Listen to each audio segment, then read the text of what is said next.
antiterroriste pour préparer la commission de crimes d'atteinte aux personnes et sous la qualification d'assassinat et tentative d'assassinat sur personne dépositaire de l'autorité publique en relation avec une entreprise terroriste. Les services de police saisis sont... Attends, d'ici quelques heures, ils vont dire qu'il y a un courrier d'Al-Qaïda. Régional de police judiciaire de Paris, en l'occurrence la brigade criminelle, la direction générale de la sécurité intérieure et la sous-direction de l'antiterrorisme, la direction centrale de la police judiciaire. C'est tout ce que je peux vous dire pour l'instant. Je ne prendrai donc pas de questions et vous serez bien sûr tenu au courant de l'évolution des investigations. Merci. Voilà, déclaration très brève de François Molins, le procureur de la République de Paris. Déclaration brève mais essentielle puisque Noémie, on a appris que la section antiterroriste du parquet s'est donc saisie de cette affaire.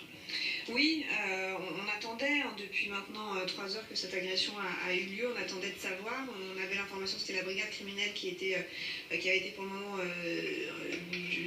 en charge, missionnée par le parquet de Paris pour débuter cette enquête, et donc le procureur de la République de Paris, François Molins, qui vient de nous indiquer que la section antiterroriste se saisissait de cette affaire sur la base de 2 éléments. D'abord les témoignages de certains témoins qui disent que l'agresseur a crié à la Akbar au moment où il a attaqué ses victimes. Ça c'est un premier élément, des éléments qui remontaient effectivement, mais dont on a la confirmation maintenant de la part de François Molins. Et puis le deuxième élément qui amène le parquet antiterroriste à prendre la direction de cette enquête, c'est évidemment le mode opératoire, cette attaque au couteau, on l'a dit, ça fait partie des modes opératoires prônés par le groupe État islamique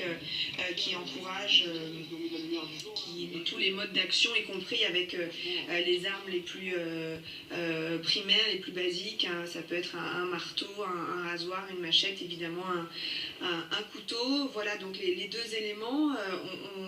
On voit qu'il a fallu un moment à François Molins pour évaluer la situation, sans doute parce que l'assaillant n'a visiblement pas encore été identifié. D'après nos informations, il n'avait pas sur lui de documents d'identité, pas de téléphone, donc ça rend très difficile. Ça veut dire qu'il va y avoir maintenant un travail à partir notamment de ses empreintes génétiques, mais on ne sait pas s'il s'agit de quelqu'un qui est fiché, qui est connu des services de police.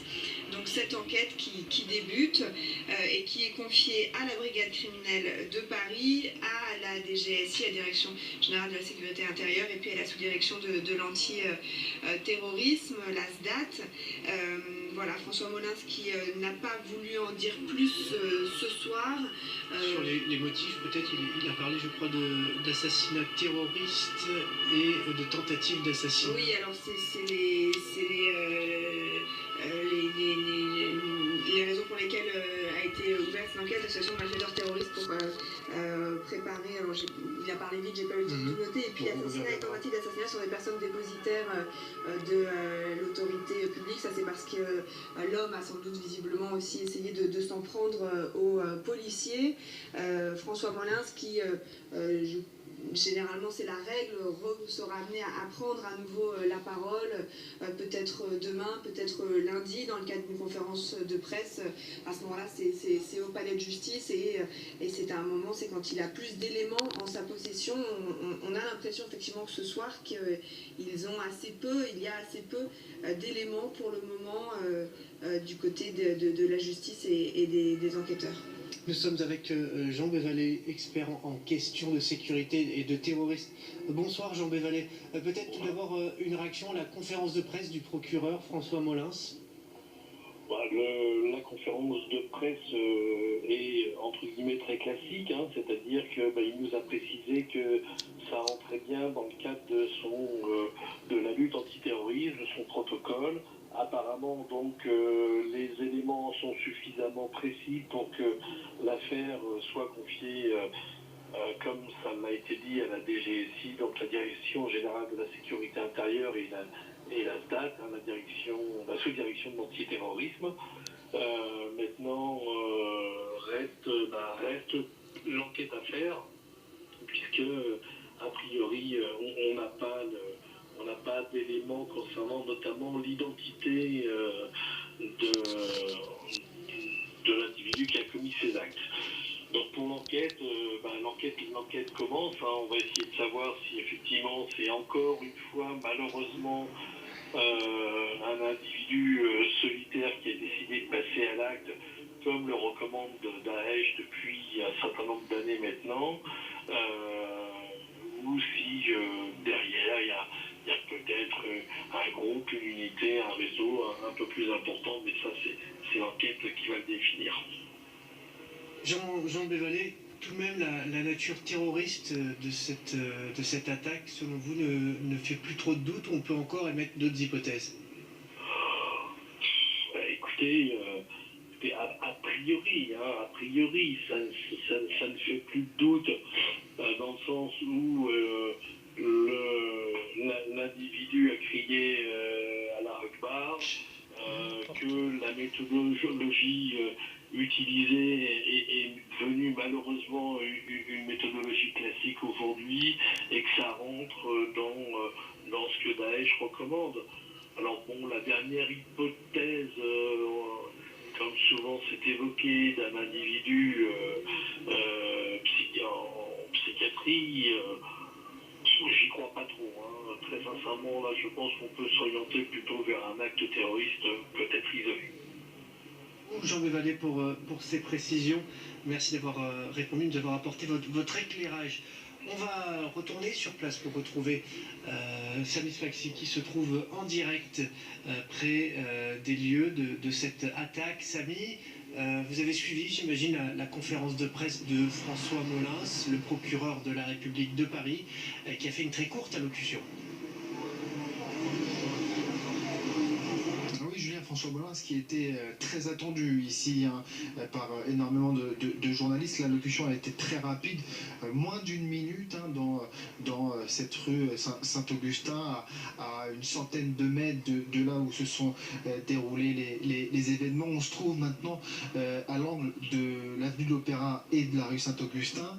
La situation se stabilise. On a vu tout à l'heure, il y a 5 minutes à peu près, les 2 derniers véhicules de la protection civile quitter les lieux, et à l'heure où je vous parle, il ne reste plus que des voitures de la police. Il en reste évidemment encore beaucoup. Le quartier est encore bouclé, impossible de rentrer chez vous si vous êtes dans ce quartier de la rue Saint-Augustin, même si vous montrez vos papiers d'identité, impossible d'accéder plus loin de là où nous sommes. Le quartier reste bouclé, mais les choses vraiment se stabilisent ici. Il y avait tout à l'heure la maire de Paris, Anne Hidalgo, qui est venue ici saluer les forces de l'ordre, saluer les secouristes. Elle est repartie il y a une vingtaine de minutes, et ce dispositif de sécurité qui est encore très conséquent, mais qui pourrait être levé maintenant dans quelques minutes. On ne sait pas encore, mais actuellement il ne reste que des forces de l'ordre. Les pompiers et la protection civile ont quitté les lieux.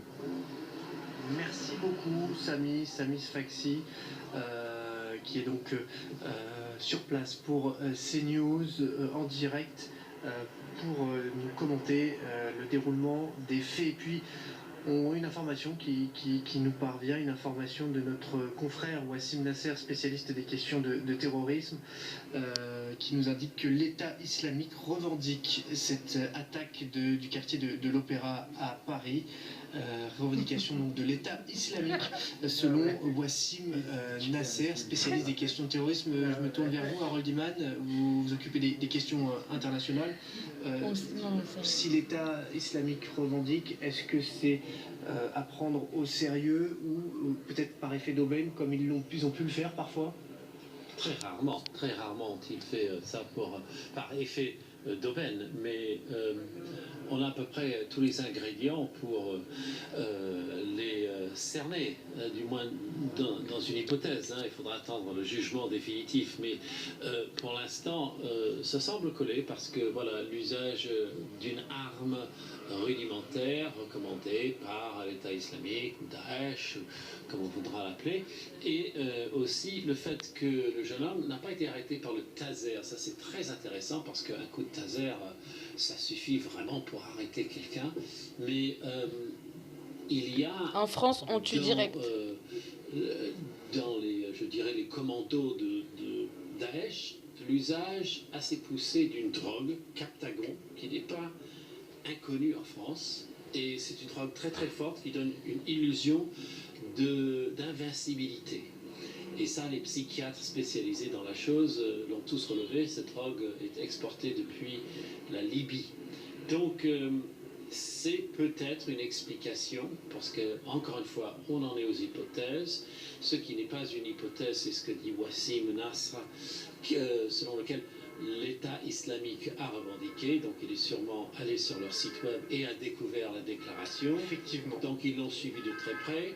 Et eux revendiquent généralement toujours si il y a la mort du soi-disant martyr.